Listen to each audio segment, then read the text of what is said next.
Another video today. Well, basically, I started this plan a couple of weeks ago, and I've been late getting the videos out, but a couple of weeks back, I started writing down the things that I thought were going to be the most important. And this sort of reads from top down how I did things, but of course, there were detours along the way.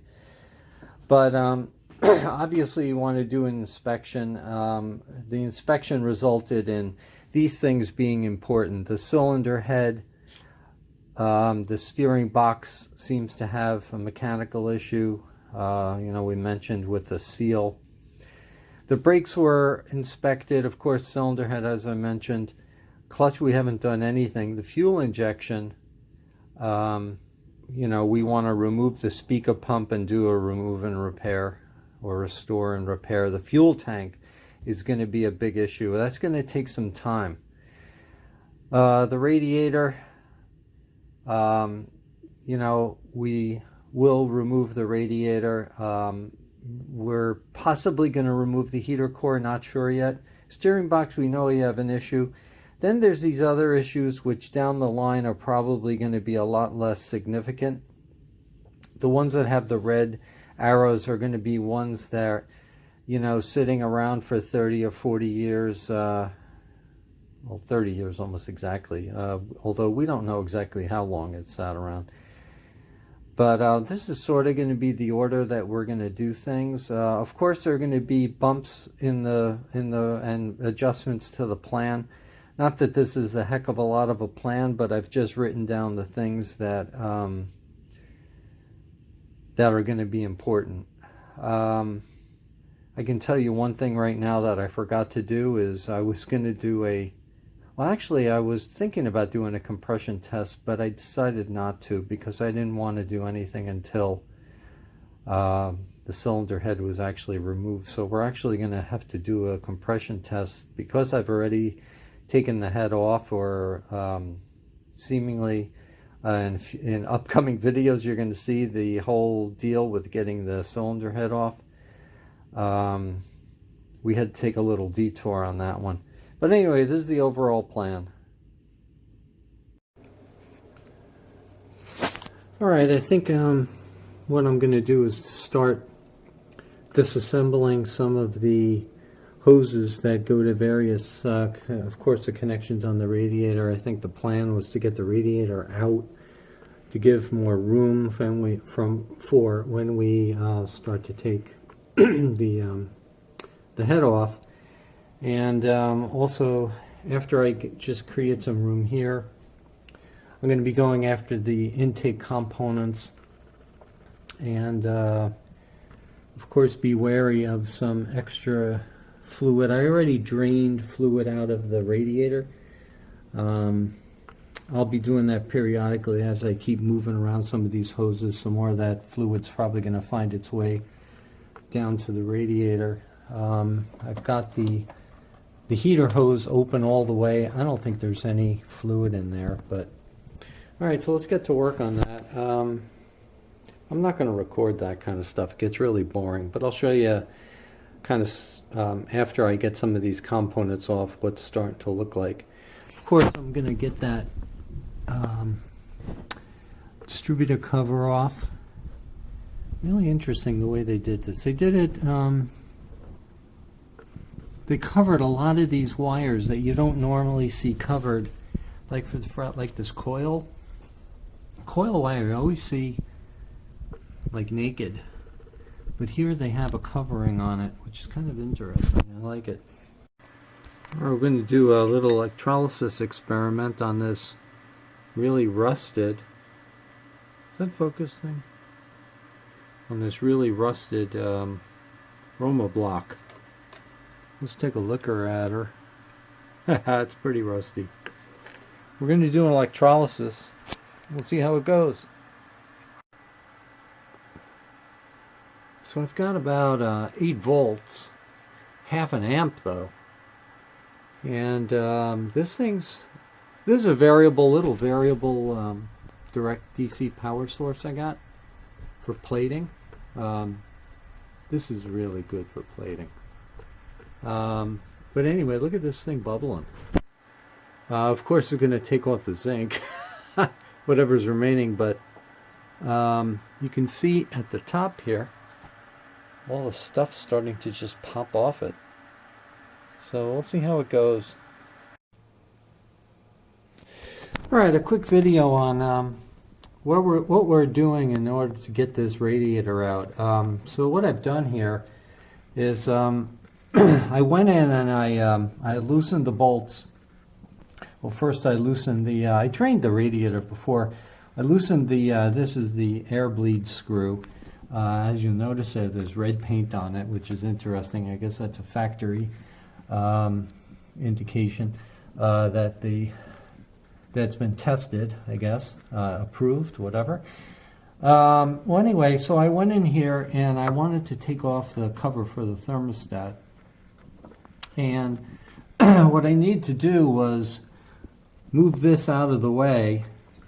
So I took those bolts out, put that aside. Of course, as you notice here, this pipe is made out of Cavus, the green Cavus that's so prevalent on these early Series 2 Spiders. Probably later ones also, I just don't know.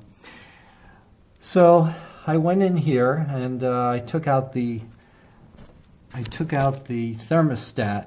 Now, what I'm trying to do is get this hose off, and this hose is on there really good. So I figured I'd take this off to get a little leverage on it and try to pry it off. This is going to be a little, I think I might heat this up.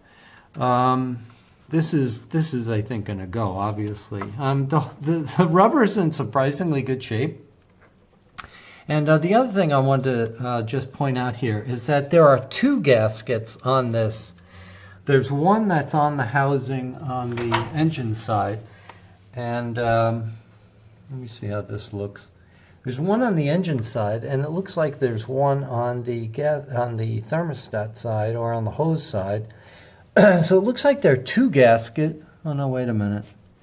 Oh, it just came. Oh, I'm sorry. No, there's only one gasket. That's the residual. Okay. It looked like another gasket, but I guess it just tore off. Yeah, I guess it just tore off there. All right, anyway, so let's take a look-see at this thermostat. See if there's anything special about this. I really can't read it. Maybe you guys could, but it's in surprisingly good condition. I haven't even cleaned it off yet. But I'll take a look, and I'm probably going to replace this, obviously.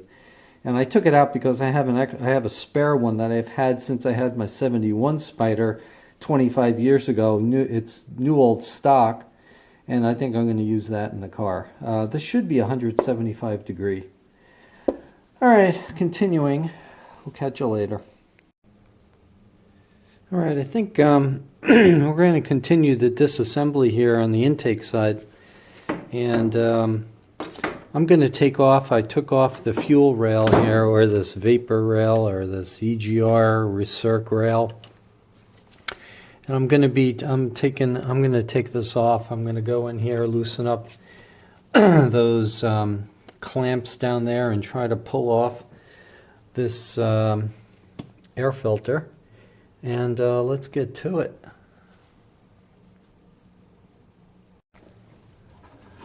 So I made a little bit of progress here. So I got all these clamps loosened up, and I took the two attaching straps off. But what I'm finding is what I should do is loosen up the vapor.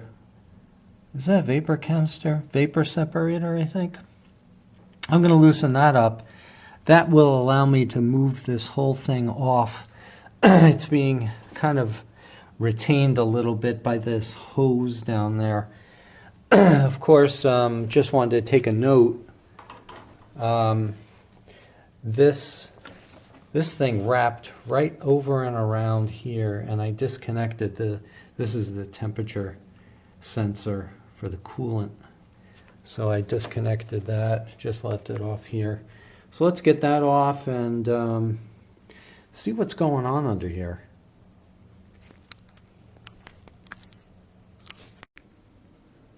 You know what I'm discovering with the videos is, you know, I used to take pictures of everything and then supplement it with notes. But now I think what I'm going to do is do the whole disassembly and all my observations with video and just have a whole series of video, which of course I'm going to post on the internet. But anyway, as you can see, we took off the intake and you know, here's the air box. Look at this little thing. I don't know what the heck. It looked like it goes to some kind of canister. I got to look down there, but I don't think so. It looks like it's just some kind of drain. I'm not quite sure. I left this attached on here.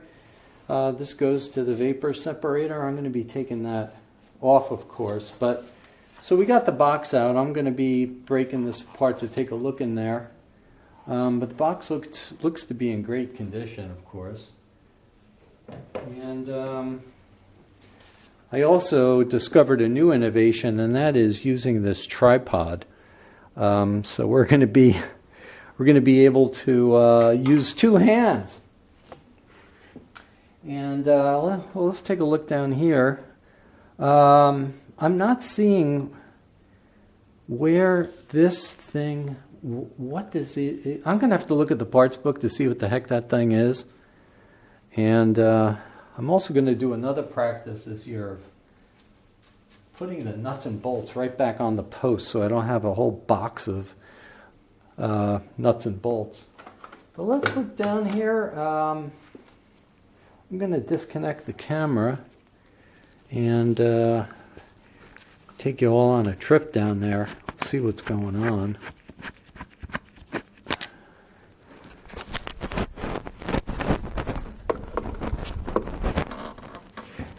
Well, right off the bat, I don't see anything that rubber tube, with those two rubber tubes would be attached to.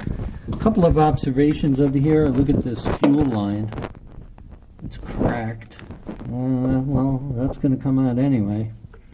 I guess that's a fuel pressure sensor. And things look to be in, of course, very good order down here. And there's the original. We're going to be doing a whole series on the speaker pump. But there's the plastic cap and the wire ring that's on the speaker pump. Speaker pump looks to be in really good condition. As of course does a number of other things. We're going to be taking the thermostatic actuator out, see what kind of, it's probably dead, but we'll take that out and see what's going on. But again, offhand, I do not see where that rubber tube, if it's connected to anything or if it's just a pure drain. I don't know, a little bit of investigation work I guess I'm going to have to do on that. All right, so continuing on, let's venture forward and see what else we can dig into.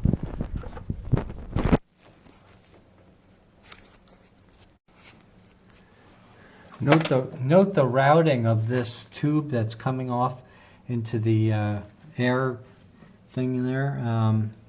This routing goes behind the tubes underneath and then up to the vapor separator, which it connects to there.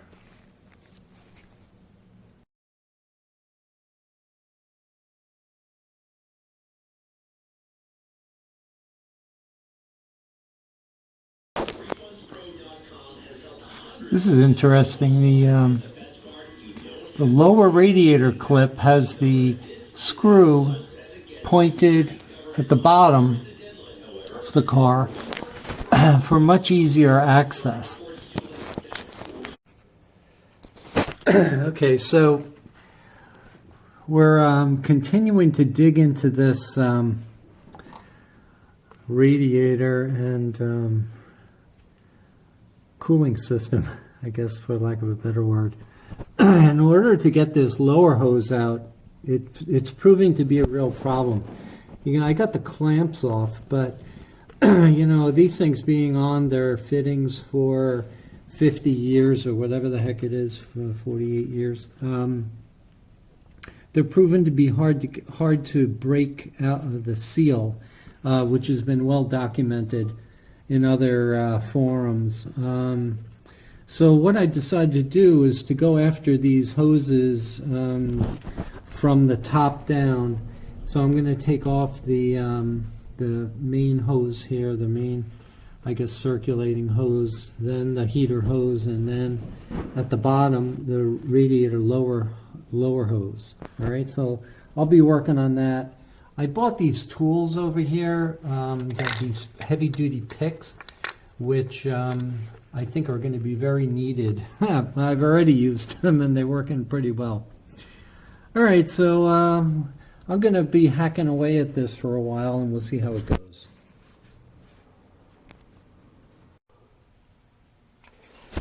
Well, I guess this is success. I got the radiator out, and as you can see, the lower radiator hose is still connected. So I was struggling with that soap. I got the upper off, but getting the lower off is next to impossible, and I was very worried about cracking the brass fitting, the hose outlet. Is that an outlet? I think it's an outlet. Anyway, so I took the whole thing out as a unit. Figure it's better to switch than fight. And so this baby came out, and of course, prior to doing that, you have to disconnect the fan shroud, of course, which is now free to roam. And I was able to get the other hoses off without too much fanfare. So I guess this is a success. There's some stuff oozing out of the ports there to the water pump, but all in all, I don't think it looks too bad. I mean, I don't see a heck of a lot of corrosion in there. Just looking at the water pump and everything else, I don't know what the finish on that is actually going to turn out to be, whether that's oil splatter or not. There's a heck of a lot of it. Anyway, success for now, and we're going to keep on digging. I'd like to take this distributor cover off now that I have total access to it, and I'll be doing that next, and just probably take the alternator out and see where we go from there. Alrighty, onwards and upwards. Whoop.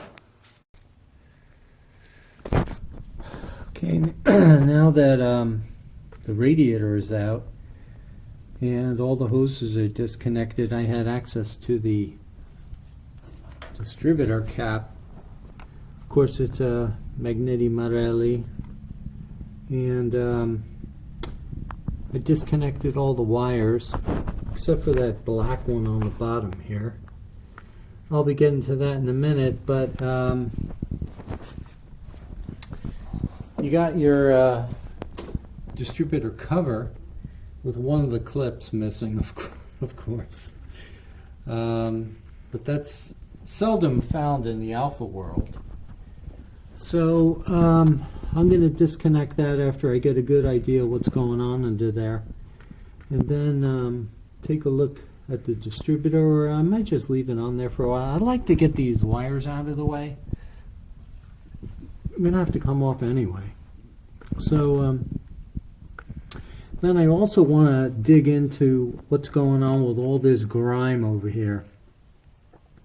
That's something that I might have to get a couple of opinions on.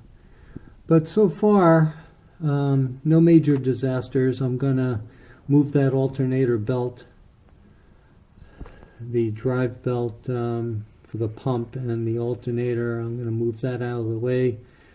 Probably take the alternator out eventually, of course.